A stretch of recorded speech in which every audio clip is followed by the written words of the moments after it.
100%. 100%. That man said, get his ass beat. I want you to go deal with that man saying, get my ass beat. Go, then deal with that him. Great, go. Deal with him. No, I'm going to do it. That's amazing. Come on, tell me. Stay. We're going to walk out. Go what? Okay. Oh, we're not going anywhere. I'm not doing anything. No. I'm not doing anything. I'm not doing anything. I'm not doing anything. Take it.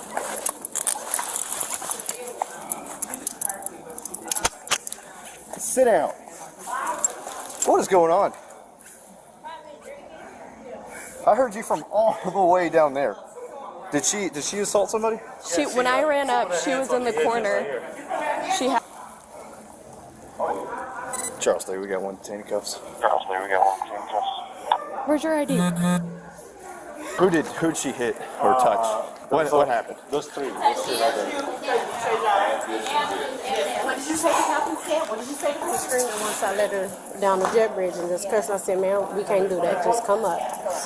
What for? This is that. So the captain ended up coming up for some paperwork. Okay. So as I'm on the phone with her at another gate for the paperwork, I said with the captain, "What did you say the captain said?"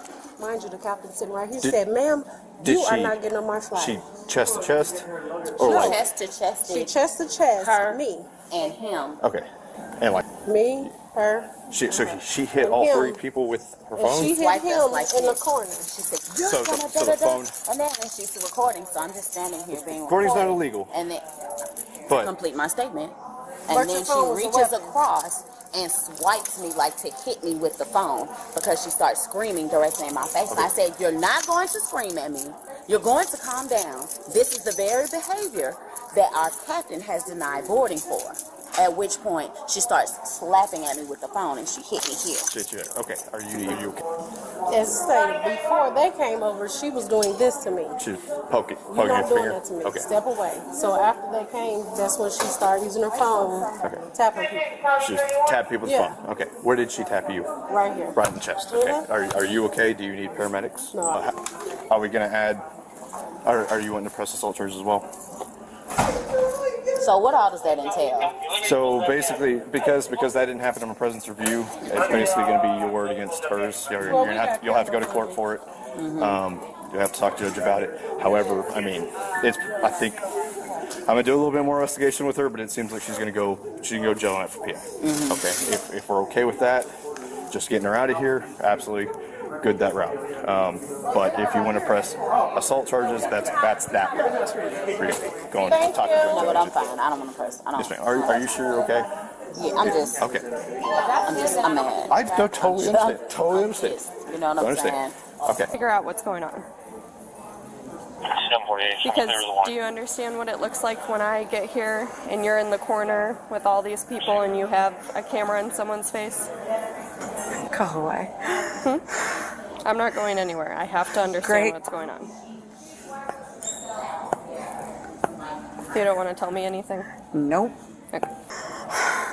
I'm really just trying to figure out I'm done. This is bullshit. I don't even know what's going on. That's what I'm trying to figure out. You don't. Right. And I am not fucking walking my way into this, so you can f*** off. This is not what you think. I have flown for 30 years. I'm a high school graduate and I worked my way out of the darkest point that anyone could ever imagine. And you can f*** off. Off. I hate this whole... Just... Do you apply for business? Are you applying? Okay. And I am not talking. Okay. I'm really just trying to figure out what's going on. Okay. I've flown with American for 15 years. I've never had anything like this happen. I'm not. It's crazy. I don't know what's going on. That's what I I'm trying to don't figure care. out. I just don't care. I want to go home. Okay. Where's home? I was supposed to go to Colombia. I'm going to miss a business trip. This is not good. Okay. So you live. But I assure you, I wasn't doing anything to screw any of the fucking travel agents. They're the best people ever. Okay. I don't... Okay. No, I was traveling with you. They're gone. It's fine. I'm done. I literally have never had anything like this happen. Okay. It's so dumb. I hate Americans so much. It's been Why didn't you get on the plane? I tried to get on the plane. They wouldn't let me on the plane. I tried to get on the plane, and they're going to tell you they wouldn't let me on the plane because the captain wouldn't let me.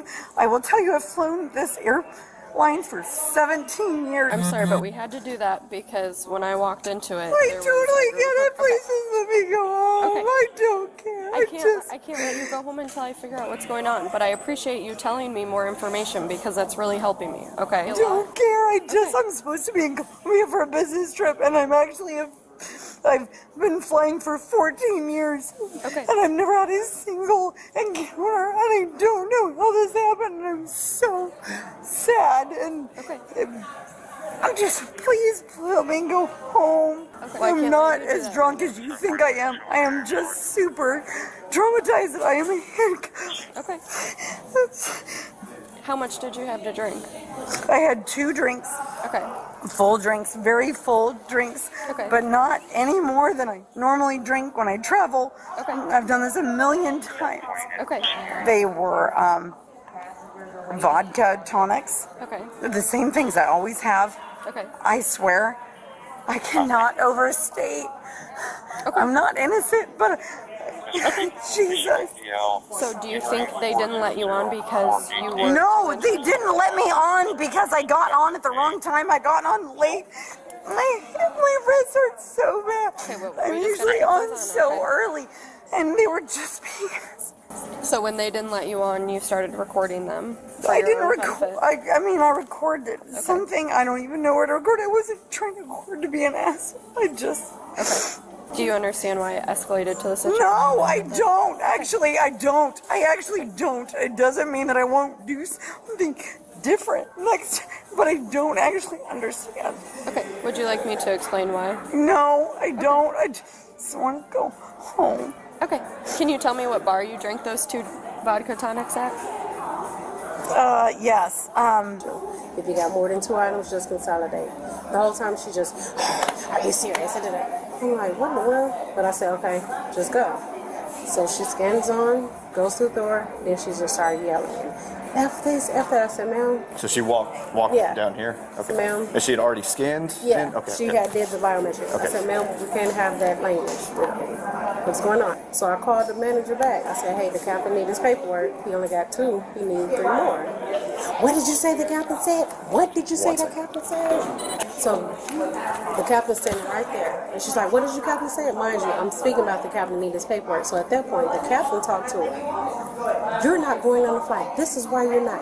Get out of my face. You will not be talking to my flight attendants like that. If you're up here talking like this, you will not be talking to me. So at that point, the captain said she's not going at all. So I had to wait for the other supervisors to come. At that time, captain goes down. She's doing what she's doing now. I'm on the phone calling the police, and she's like, I can hear her. Is that her in the background? I said, yes. So she's like, you're going to get this. You're going to get this.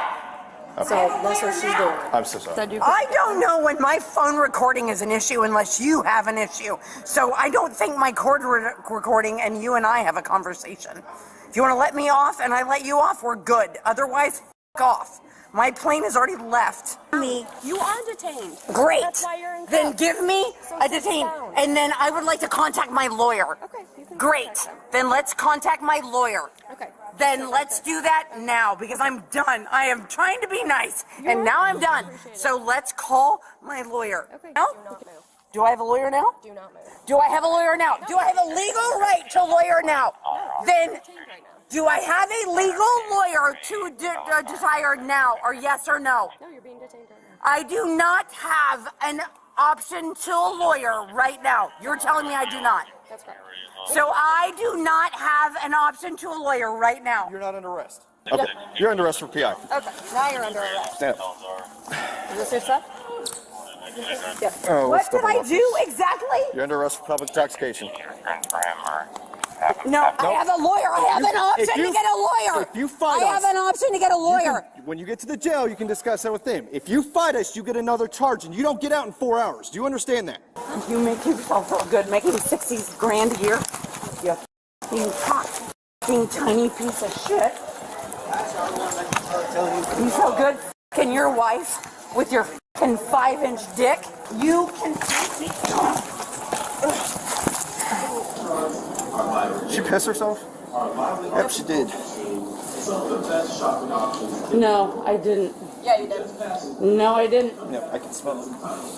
And 6'5'8", fucking dick stack, fucking short, tiny ass dick. You go home and your girlfriend that because you wear a uniform makes you feel good about yourself. You and your fucking facial hair. I'm fighting. Yeah, I'm fighting. I'm fighting so hard. You're fucking pussy.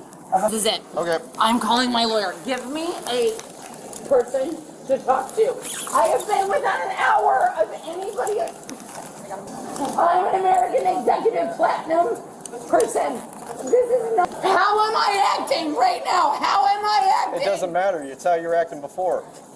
How we ended up on the ground. You know what? How I was acting before is so subjective. I'm not acting much right now, am I? Do not touch my feet.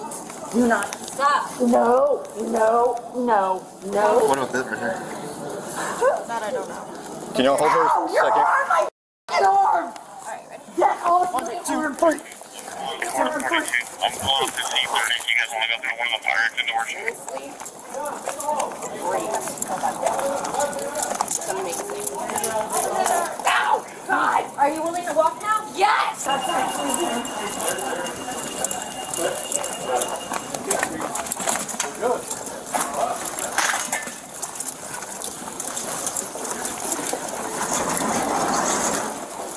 No, I would like to go to the police Sorry, people. you are with the police people. No, then I'd like to go to these stop. ones. Stop. No. Stop.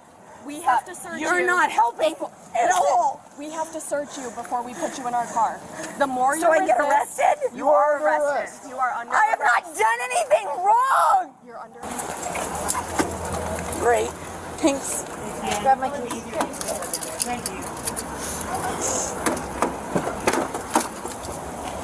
Great, thanks.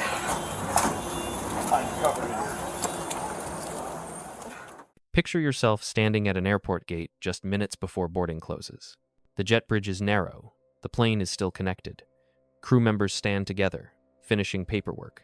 Passengers nearby are checking their phones, adjusting bags, preparing to leave the ground.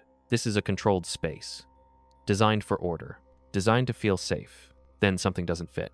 A raised voice cuts through the background noise. A phone is held inches from someone's face. Personal space collapses. Items are scattered on the floor where they shouldn't be. People nearby don't step in. They step back. No one has mentioned police. No one has said the word crime. And yet, the atmosphere has already crossed a line. In this moment, one person believes they still have leverage. That a single sentence, one legal phrase everyone thinks they understand, can freeze the situation. That asserting a right will stop what's coming next. It won't. Because within minutes, this routine airport interaction will end with handcuffs, multiple charges, and a night that cannot be undone. Not because of a violent attack caught on camera, but because of a series of small decisions made in the wrong order, at the wrong time, in the wrong legal state. Most people believe they know when an arrest becomes real. Most people are wrong. What makes this case unsettling is not the outcome. It's how quietly the outcome becomes inevitable long before anyone realizes control has already shifted. The moment everyone assumes nothing serious has happened is the moment the legal clock is already running. The legal question at the center of this case sounds deceptively simple. If you are not under arrest, what power does the state actually have over you? Most people believe there is a clear, protective line. Until handcuffs appear, you are still in control. That if you invoke the right words, "I want a lawyer," "I'm being detained," "I know my rights," the situation pauses, or even resets. That belief is the myth. The law does not operate on incantations. It operates on status. And status can change without warning, without ceremony, and without the person involved fully understanding that it has already changed. This case exposes a sharp and expensive boundary between detention and arrest, between asserting a right and triggering a consequence, and between legal protection and legal inevitability. The mistake here is not ignorance of the law. It is confidence in a version of the law that does not exist. By the end of this video, you will understand why the sentence she believed would protect her, why the phrase so many people are taught to say did not stop the process at all. Instead, it accelerated it because once a legal threshold is crossed, rights do not disappear. They simply arrive too late to change the outcome. Here is the compressed version of how this encounter reached the point of no return. Officers were not responding to a violent emergency. There was no report of a weapon in use, no allegation of serious injury. What brought law enforcement to the gate was a familiar administrative problem in a tightly regulated environment, a passenger who had been denied boarding for intoxication and disruptive behavior. That context matters. At an airport, denial of boarding is not punishment, it is a safety determination. Once that decision is made, the aircraft is no longer the issue. The flight continues without the individual. What remains is behavior in a public, controlled space where compliance determines how quickly the situation ends. When officers arrive, they step into a confined area already under strain. Airline staff are clustered together, personal items are on the ground, voices are elevated. A phone is actively recording at close range. Alcohol is acknowledged. Emotions are unstable. Crucially, the individual at the center of the scene is not restrained, not under arrest, not yet accused of a specific crime. From a legal standpoint, this is an investigative detention at most. Officers are attempting to establish basic facts. Was there physical contact? Does anyone wish to pursue charges?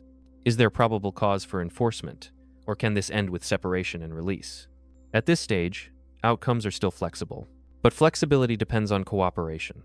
In controlled spaces like jet bridges, refusal to disengage carries more weight than it would on an open sidewalk. Proximity becomes pressure. Delay becomes risk. What might be tolerable elsewhere becomes untenable here. This is the narrow window where decisions still matter. Nothing irreversible has occurred yet. No charges have been filed. No custody has been established.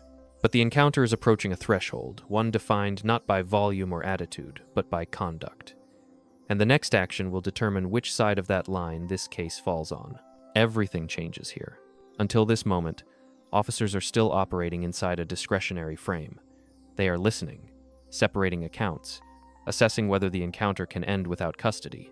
The legal state is fluid. Then the state collapses. Multiple witnesses describe the same action. Physical contact made during the confrontation, not an interpretation, not a misunderstanding.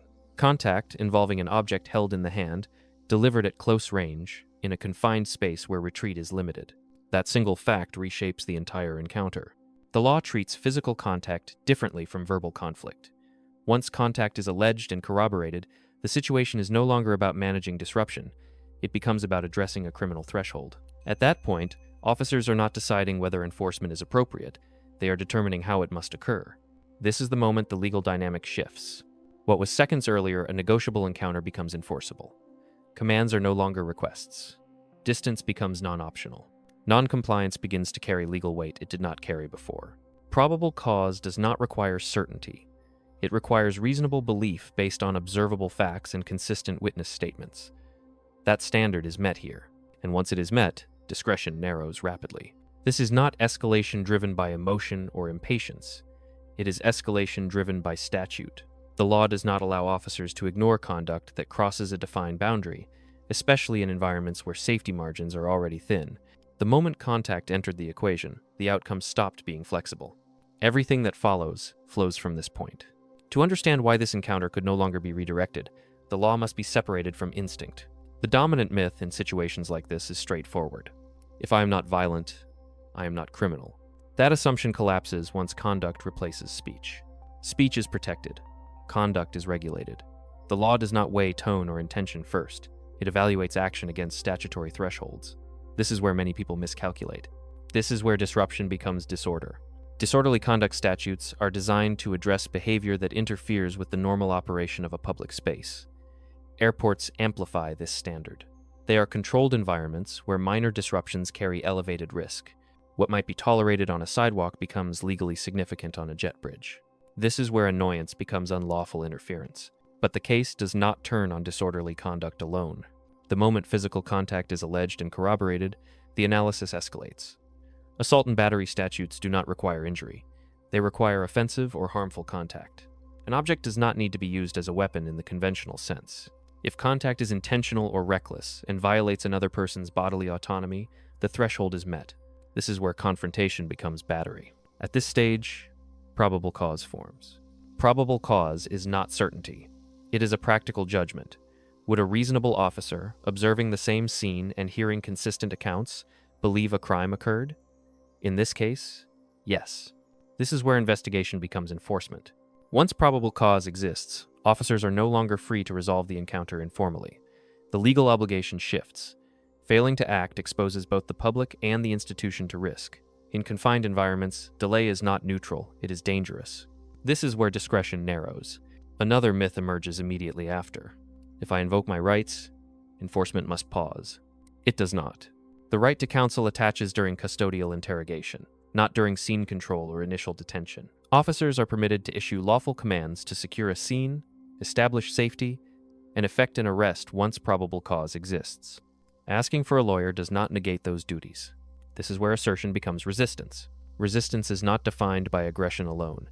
It includes physical noncompliance, refusal to move when directed, or actions that force officers to exert control. The test is objective. Would a reasonable officer conclude that compliance is being withheld? Here, that standard is satisfied. This is where one charge becomes several. Public intoxication establishes context. Battery establishes criminal conduct.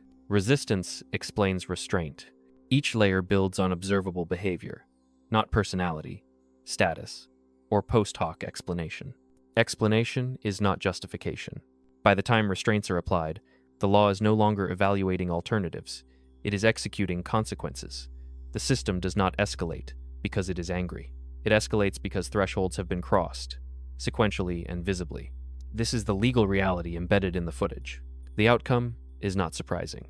What is surprising is how early it became unavoidable. When footage like this circulates, a predictable set of narratives forms around it. They feel persuasive because they sound moral. None of them alter the legal analysis. One argument centers on excessive force. The assumption is that any physical control applied after verbal conflict must be punitive. The law does not use that lens. It applies an objective reasonableness standard. The question is not whether force looks harsh in isolation, but whether it was proportionate to the conduct officers were required to stop at that moment. Once probable cause and resistance are present, physical control is not optional. It is procedural. Another narrative points to intoxication as mitigation. Alcohol explains behavior, it does not excuse it. Intoxication does not lower legal thresholds. In public, controlled environments, it often raises them. Impairment increases unpredictability, and the law responds to risk, not sympathy. There is also the appeal to personal identity, frequent traveler, professional background, prior compliance history. These factors feel relevant to the person invoking them. Legally, they are irrelevant. Statutes do not adjust based on resume. They respond to conduct observed in real time. Free speech is raised in the same way. Speech remains protected until it manifests as conduct that interferes with lawful operations or violates another person's physical boundary. Once that line is crossed, the First Amendment no longer governs the encounter. Finally, there is the emotional reframing. Fear, confusion, embarrassment.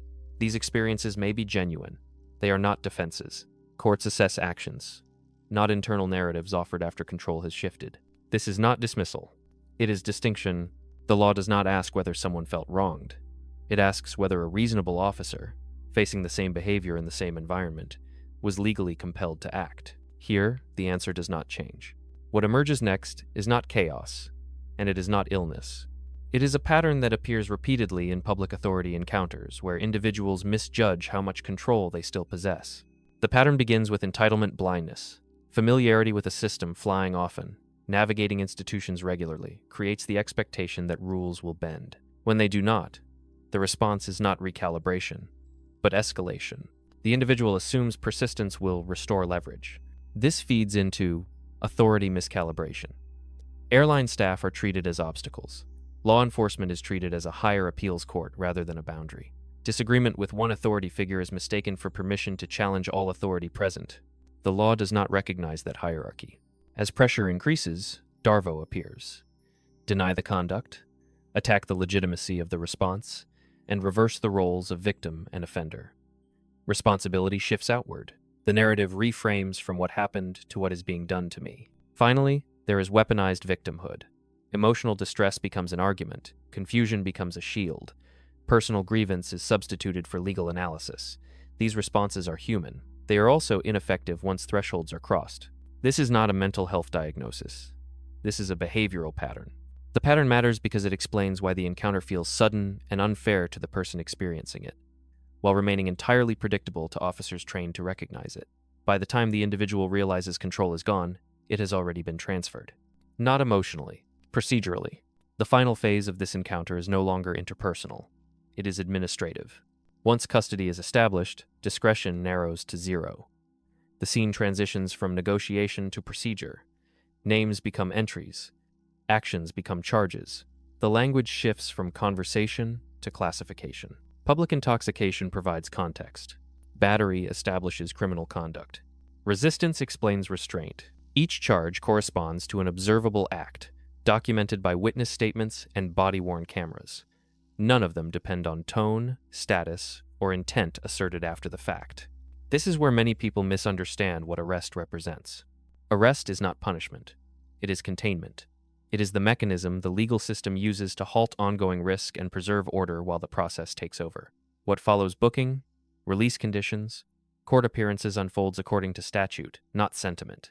At this point, cooperation no longer rewrites the past. It only limits future exposure. The legal clock does not reset because emotions stabilize. The broader environment resumes function. The gate clears. Flights depart. Staff return to routine.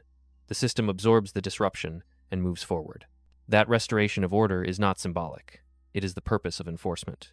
This case does not end with a dramatic revelation. It ends with a reminder. Rights do not vanish when a threshold is crossed. They arrive at a different stage, with a different function. Freedom operates inside structure, not outside it. When boundaries are respected, discretion remains possible. When they are crossed, enforcement becomes mandatory. Not because authority demands obedience, but because shared spaces cannot function without limits.